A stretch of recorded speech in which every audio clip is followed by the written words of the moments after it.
Okay, good morning, Liezel. Good morning, ma'am. Can you tell us about yourself? Yes, ma'am. I am Liezel Abad Dulnuan. I'm 27 years old. I live here in Dumapato Norte, Madela, Quirino. Married, but don't have child yet. Okay, I have few questions for you to answer, Liezel. So let's start. Yes, ma'am. Okay, why do you want to work as a maid? Yes, ma'am. I want to help my first sibling, ma'am, financially because he's undergoing kidney dialysis, ma'am, and it was twice a week kidney dialysis. Okay, why you choose Malaysia, Liezel? Ma'am, I feel safe in Malaysia and the weather is same as Philippines. How are you qualified for this job? Ma'am, I'm a hardworking person, ma'am, and I'm willing to learn new experience. May I know what was your educational level is? College graduate, ma'am. What was your latest working experience? Shop owner, ma'am. Okay, you are a shop owner of what? Motor shop, ma'am. Motor and repair shop, ma'am.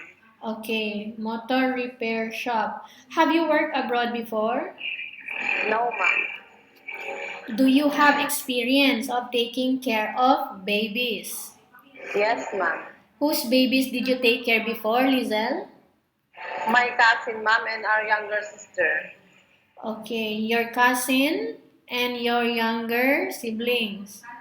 Yes, ma'am. How about assisting elderly? Do you have experience? Yes, ma'am. Whose elderly was that? My father's mom and father's dad because they stayed with us, ma'am, until they died.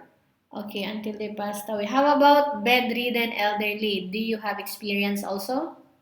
Yes, ma'am. And who was that? My grandparents, ma'am, I stayed with them, ma'am, and take care of them. Okay, do you have any other special skills? Driving, ma'am. Okay, so do you know driving? Do you have a driver's license? No, ma'am. Okay, but you know how to drive.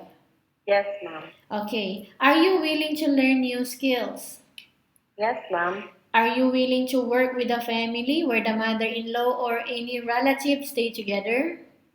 Yes, ma'am. Currently, are you still working now? No, ma'am. Do you know how to cook? Yes, ma'am. Okay, what sort of food can you cook, Lisel? Filipino foods, ma'am. Meats and vegetable. Okay. Are you aware that you will have to do washing, cleaning, ironing, and cooking? Yes, ma'am. From all the house chores that I have mentioned to you, which do you like most? Washing, cooking, and cleaning, ma'am. Okay, you are not allowed to use handphone during working hours. Yes, ma'am. You are only allowed to use handphone after you finish all the works and when going to bed. Yes, ma'am. You are strictly needed to surrender the handphone to your employer in the morning and your employer will return back to you once you're going to bed.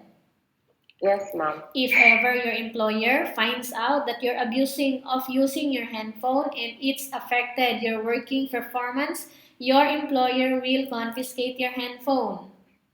Yes, ma'am.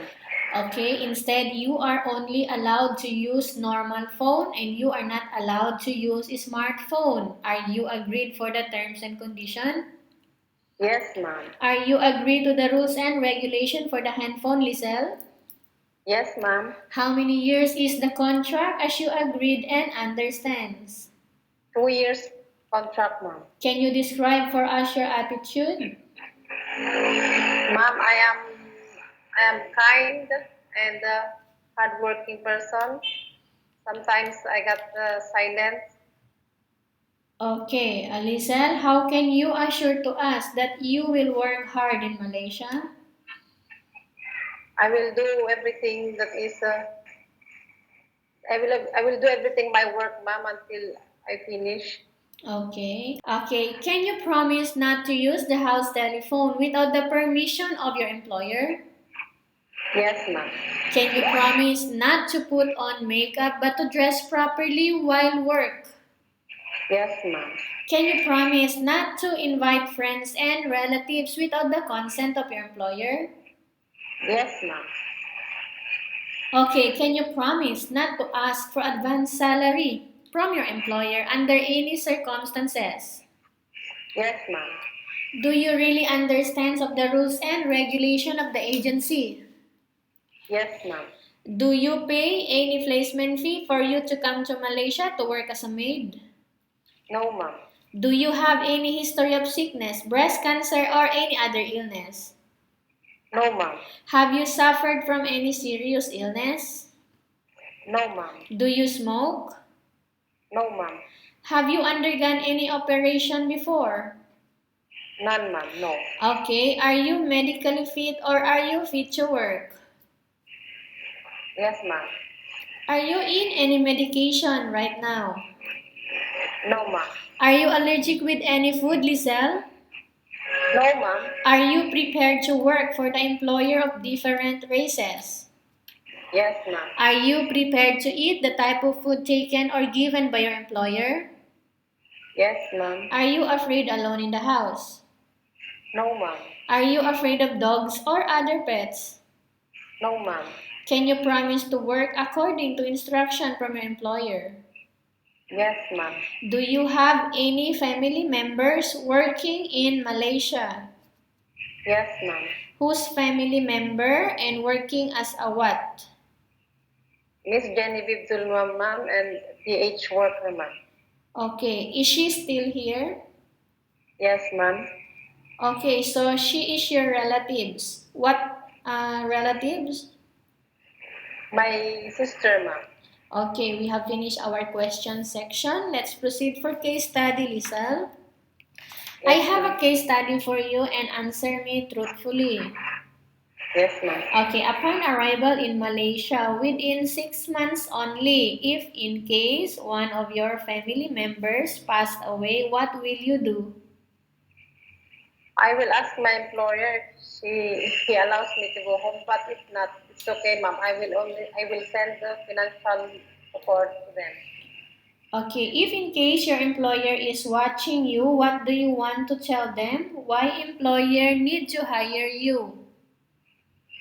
If I'm too hard, ma'am, I promise to do my work, and I really need a job, ma'am, to help my family. I am a hardworking person, ma'am. I am kind and willing to do everything without hesitation, ma'am. Okay, alright, Lisel. Tell us about yourself again.